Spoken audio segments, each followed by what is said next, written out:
Hi everyone, welcome back to my channel. I hope you're doing well. In this video, I'll be talking about watercolor blending, more precisely blending wet on wet, which means that your surface, your paper, is going to be wet, and obviously your brush will be wet with water and paint. I do not pretend to be an expert on that technique. I'm still learning, I'm still practicing. This video is me practicing, but I can certainly tell you what I have learned so far. All right, so here are the steps, and then I'll go into specifics later on, and I even have some close-up footage that you can see in a few minutes. First step, my paper is dry. I have not sprayed it, and then I grab my first color and I lay down the color as evenly as possible. My brush is not dripping wet. Very important. What you're looking for is a nice sheen all over the shape, evenly as possible. You do not want puddles, because what's going to happen if you have a puddle of water is that as soon as you drop the second color in, the puddle will push back at your second color, and the second color will not be strong enough to blend with the first one. I hope this makes sense, but essentially puddle bad, even good. Okay, we're clear on that one. When I drop the second color, I usually just touch with the tip of my brush to begin with, and then I pause and I can see how fast the color is wanting to walk towards the first one. That's a good indication of whether you have a good amount of water or too much. If you have too much water, you can always fix it by removing a little bit of the liquid from your brush. You do not want it completely dry, but make your brush what we call thirsty and run the brush where the puddle is without scraping at the paper, and it will absorb the extra liquid that is not wanted. And then remove that, maybe have like a towel on the side or a paper towel, and then just make sure that you get rid of that extra liquid, and then do your blending over again. If you feel that the blending is not working well, what I would suggest, instead of trying to keep working at it, let everything dry, and then you can go back with a second layer of both of the colors and basically repeat the same steps that you did for the first layer. The other thing I want to mention, and I think this is very important, is try to use a good quality paper. I know this is very controversial, and I'm all for creating with what you have. You don't need expensive stuff to be creative, and I always encourage that. However, if you want to practice some of those techniques, I would say for this one in particular, go get 100% cotton paper. This is what I'm working on right now. This one is heavily textured because it's handmade. What happens is the cotton paper will absorb the wetness of the paint / water, and it will keep your paper wet more consistently than the regular kind of watercolor paper, which is made of wood pulp or cellulose, which has a tendency to keep the liquid on top of the paper before it gets absorbed. So do yourself a favor. You don't have to buy like an expensive pad of cotton paper. Here in Canada, I know I can get a super large sheet of Arches 140-pound cold press, 100% cotton, for around $5. And then I just cut it up into smaller pieces, and I have quite a few sheets to practice on.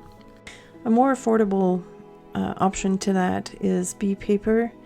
It's also cotton, and I use it quite often.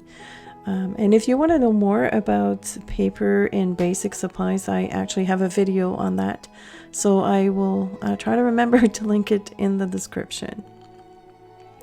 Now this is the second layer of blending, so a lot of my shapes are actually quite dry.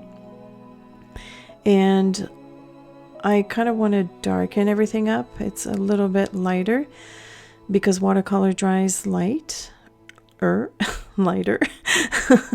That's just normal. It's the nature of the beast.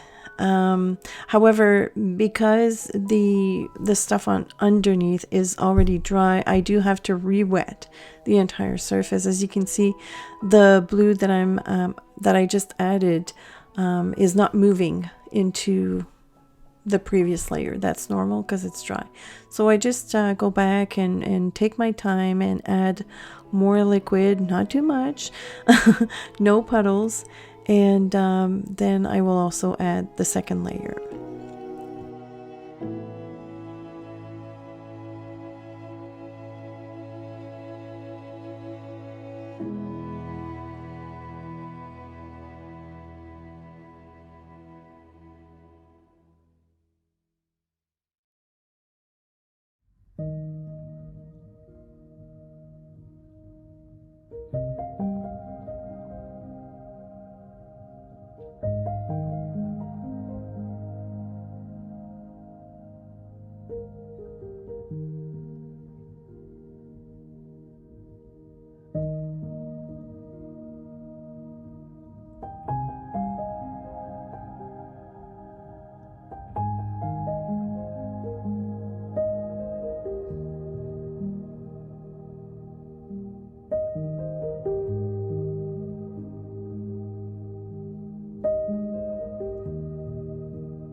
As I was progressing through my practice, I realized that I was kind of making stones or crystals. So I decided to, make something fun out of this.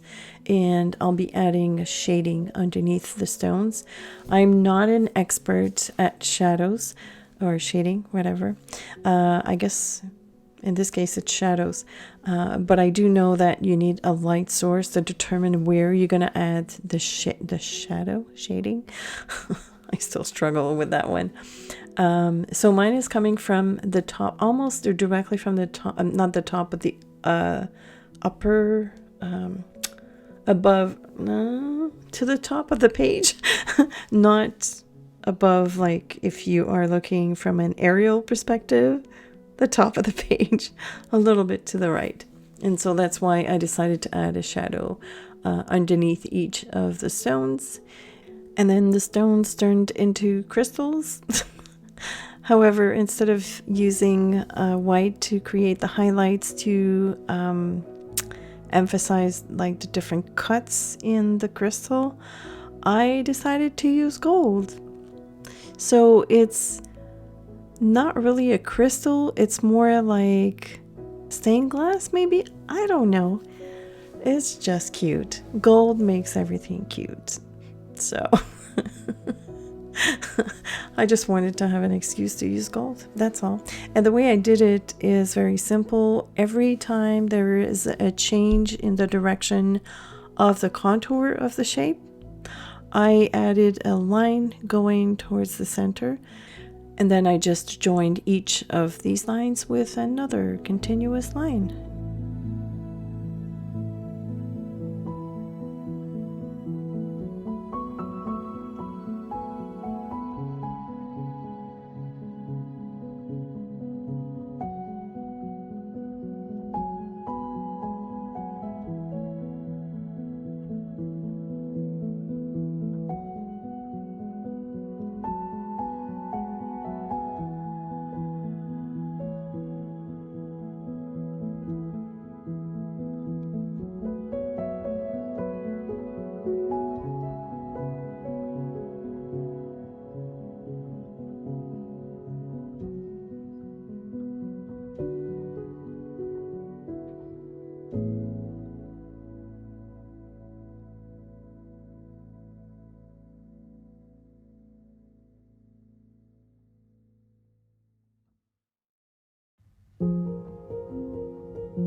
For special effects and to make the painting even more cuter, I added little